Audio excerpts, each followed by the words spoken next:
જય શ્રી કૃષ્ણ. જય પૂર્ણ પુરુષોત્તમ ભગવાન. પુરુષોત્તમ માસના ચોથા દિવસનો ચોથો અધ્યાય. વિજ્ઞપ્તિ. શ્રી નારાયણ બોલ્યા, હે નારદા, અધિક માસે ભગવાનને આગળ જે શુભ વચન કહ્યું તે લોકોના હિતની ઈચ્છાથી હું કહું છું, માટે સાંભળો. અધિક માસ બોલ્યો, હે કૃપાના ભંડાર, અતિ બળવાનાઓમાં મલમાસ એવું મારું નામ પાડી મારો તિરસ્કાર કર્યો, એથી હું આવ્યો છું. છતાં આપ મારું રક્ષણ કેમ નથી કરતા? દેવતાઓએ સંસાર કામમાં ત્યાગેલ નદણિયાનો અને મલિન એવો હું તેને જોતાં આપનું દયાળપણું ક્યાં ગયું અને કઠોરપણું કેમ થયું? હે દીન વત્સલ, જે રીતે કંસરૂપ અગ્નિથી વસુદેવજીની તથા અસહાય સ્ત્રીઓના રક્ષા કરી તે રીતે મારી રક્ષા કેમ નથી કરતા? હે દીન વત્સલ, જેમ પૂર્વ આપ ખલ દુશાસનના દુઃખથી દ્રૌપદીની રક્ષા કરી હતી તેમ આપ શરણે આવેલાની રક્ષા કરવી જોઈએ. જે રીતે દાવાનળથી પશુઓ પક્ષીઓને ઉગાર્યા અને તેઓની સ્ત્રીની રક્ષા કરી હતી તે રીતે આજે મારી આપણે શરણે આવેલાની રક્ષા કેમ નથી કરતા? હે દીન વત્સલ, જેમ આપે મગધ દેશના રાજા જરાદનના બંદીખાનાથી રાજાઓની રક્ષા કરી હતી તેમ તમારી શરણે આવ્યા છતાં આજ રક્ષા કેમ કરતા નથી? આપે જેમ જટ આવી ગ્રાહના મુખમાંથી હાથીની રક્ષા કરી હતી તેમ મારી રક્ષા કેમ કરતા નથી?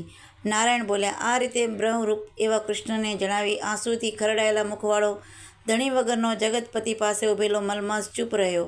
તે વખતે તુરંત કૃપાથી અતિ ભીંજાયેલા શ્રીહરિ પાસે ઉભેલા દીન મુખવાળા મલમાસને કહેવા લાગ્યા. શ્રીહરિ બોલ્યા, હે વત્સ, હાલ કેમ બહુ જ દુઃખમાં ડૂબેલો છે? આવું મોટું શું દુઃખ તારા મનમાં છે? મારી શરણે આવેલો ફરી શોક પામવા યોગ્ય નથી, માટે હું તને શોકમાં ડૂબેલાને તારીશ. તું શોક ન કર. અહીં આવવાથી મહાદુઃખમાં ડૂબેલો પણ શોક પામતો નથી, અને તું અહીં આવી શા માટે શોકગ્રસ્ત મનવાળો જણાય છે? શોક વગરના, જરા વગરના, નિત્ય આનંદથી ભરપૂર, મૃત્યુ રહિત એવા વૈકુંઠમાં આવ્યા છતાં કેમ તું દુઃખી છે? તને અહીં દુઃખિત જોઈ વૈકુંઠમાં વસનારાઓ અતિ વિસ્મય પામ્યા છે.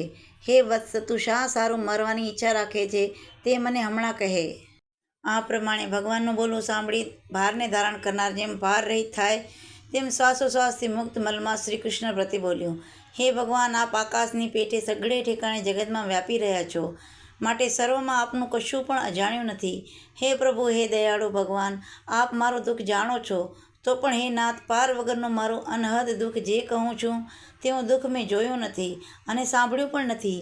પક્ષ, માસ, દિવસ અને રાત્રિ તેઓ હંમેશા સ્વામીઓના અધિકારોમાં સહિત નિર્ભયપણાથી સુખ પામે છે. જ્યારે મારું નામ નથી, મારો કોઈ ધણી નથી અને મને કોઈનો આશરો નથી, માટે ધણીવાળા સઘળાઓએ સારા કર્મમાં મારો તિરસ્કાર કર્યો છે. આ આંધળો મલમાસ ખાડમાં પડે એમ બધાએ મારો ત્યાગ કરેલ છે. તેથી હું મરવા ચાહું છું પણ જીવવા ચાહતો નથી. હે મહારાજ, ખરાબ જીવન જીવવા કરતાં મરવું ઉત્તમ છે. આપ દેવ તથા પુરાણોમાં પારકાના દુઃખ સહન કરનારા, ઉપકાર જેને વહાલો છે એવા પુરુષોત્તમ ઉત્તમ જગ જાહેર છો. મારો પોતાનો ધર્મ વિચારી જેમ ઈચ્છતા હો તેમ કરો.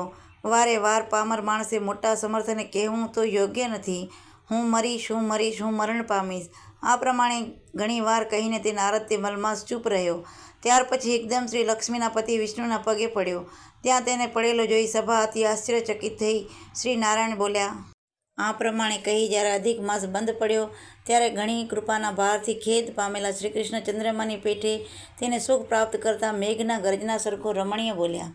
સૂત બોલ્યા, હે વિપુરુ, વેદની સમૃદ્ધિનો આશ્રય કરનાર નારાયણનો 6 પાપોનો સમૂહરૂપ સમુદ્રમાં વડવાગીની રૂપ શુદ્ધ વચન સાંભળી અતિ રાજી થયેલા મનથી આદિ પુરુષ વિષ્ણુના વચનો સાંભળવાને ઈચ્છનાર મુનિ બોલ્યા. આ પ્રમાણે બ્રહ્માનંદીય પુરાણમાં પુરુષોત્તમ મહાત્મય વિજ્ઞપ્તિ આ નામનો ચોથો અધ્યાય પૂરો થયો. બોલો પૂર્ણ પુરુષોત્તમ ભગવાનની જય. જય શ્રી કૃષ્ણ.